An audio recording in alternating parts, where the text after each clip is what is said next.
Hey everybody, so here we are. I'm gonna make my first ever espresso tonic. Got this fun setup of a mount in my kitchen sink to get this view here. And I've never done this before. So we're gonna go nice and simple. I got a simple little setup here. Got my Breville Barista Express. And actually not, this part isn't simple, but my Chiato E5P, if I remember correctly, is the model number. Grinder, really great grinder. So espresso tonic. Let me get everything ready. I've already pre-measured for the sake of time my tonic water. I'm doing 6 ounces of tonic water, a double shot of espresso, which I take to 2 ounces, and then adding ice.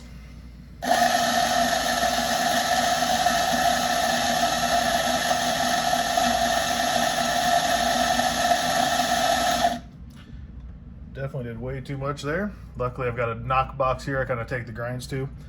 But I typically do about 17 grams. I've got it closely figured out. And I take that to 2 ounces. It's kind of a, for those that follow espresso ratios, it's probably a 1 to 2.5 ratio.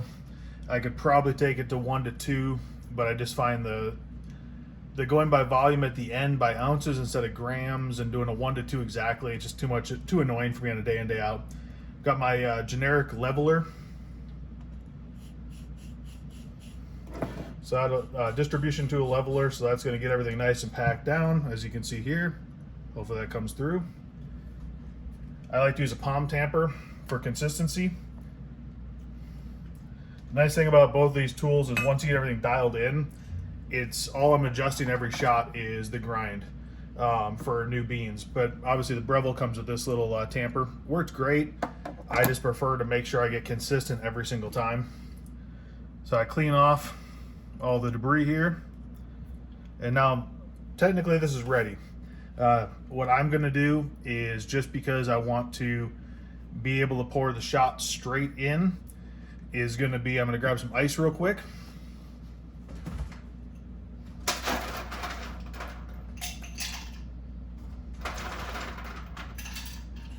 Hopefully that's not too much, because this glass I pre-measured out just barely fits all the liquids. Got my espresso tonic, or my tonic water, excuse me.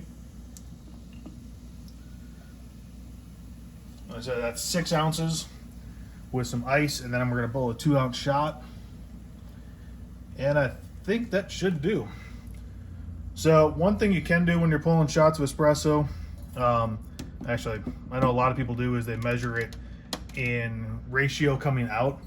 I just like in my cup here, standard shot is 2 ounces. It's just easier when you're doing volume. That's how I learned when I volunteered in a shop. And to me, it's just easier to repeat. Let's pull this shot and see how it goes.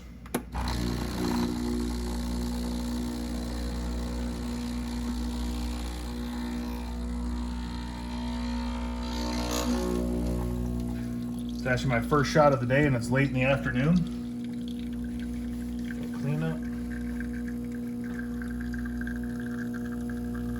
A lot of times I'll time my shot too, but this bean I've got pretty well dialed in, and it's almost gone. It's running a little long by my guess, but look at that. Beautiful, beautiful shot overall. So now we're going to gently pour it in.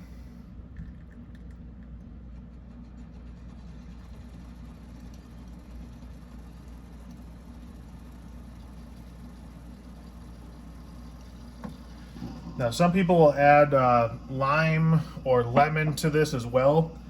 I didn't, I don't have that present, but that's it. In just a second, I will be back and having a drink. And just like that, I'm back. Just giving it a little stir. Don't know if you really need to. Sorry for the lighting here, it's straight garbage at the moment.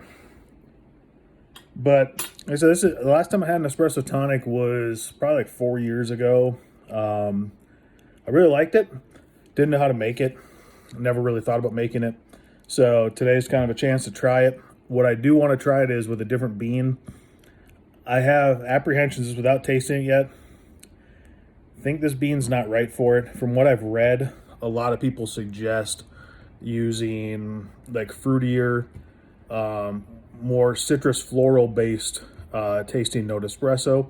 This is a little bit darker than that. The roast isn't dark, but the flavors are a little more on that chocolatey, brown sugar, caramel, that kind of, those more standard notes. So here we go. Kind of looks like an iced tea.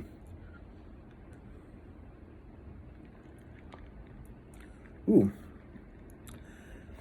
Okay, it's definitely, and I've heard this before, they say with a little bit darker coffee, it will taste a little more bitter. There's a hint of that bitterness, but it comes off as, I would say, a very, very dark chocolate, that kind of bitterness.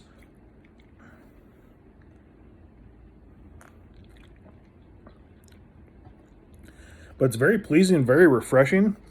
Obviously, you got that little bit of carbonation that just kind of makes it feel like you're having a drink. I've heard the espresso tonic called the summer drink. Obviously, it makes sense because it's over ice and all that. But I think if you play around with either the tonics, supposedly the tonic I got, I think it's Q tonic if I remember correctly, it's supposed to be very good. I'm not a tonic person, so I don't know. But they said don't use Schweppes, don't use a lot of the very generic ones. You want to get ones that are better quality.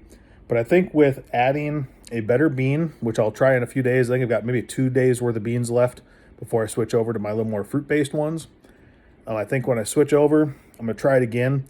And then I'm going to make sure I have either lemons and or limes on hand, because I've heard about putting it on the ice cubes before you pour the tonic in, just to give it a little more of that citrus blast. I've heard using zest as well.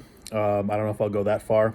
But yeah, those are just ideas. So my first little coffee video for you guys. I hope you enjoyed it. So it's a very strange setup, trying to use a camera mount plugged into your sink just so you can get a little angle. But that's it. If you got any questions, let me know. If there's anything you'd like to see me attempt to make, because I am in no way, shape, an expert. I am a average Joe who's just having fun exploring coffee. So if there's anything you would like me to make that's within my capabilities, I'd love to try it. So just put your comments below of something you think would be fun or something you want to see, questions, thoughts, whatever. Like I said, there's baristas in this group. I'm not. I'm just a hack. But I'd love to try everything, so I'd love to try to make stuff. So I'll see you guys later, and have a good day, crew.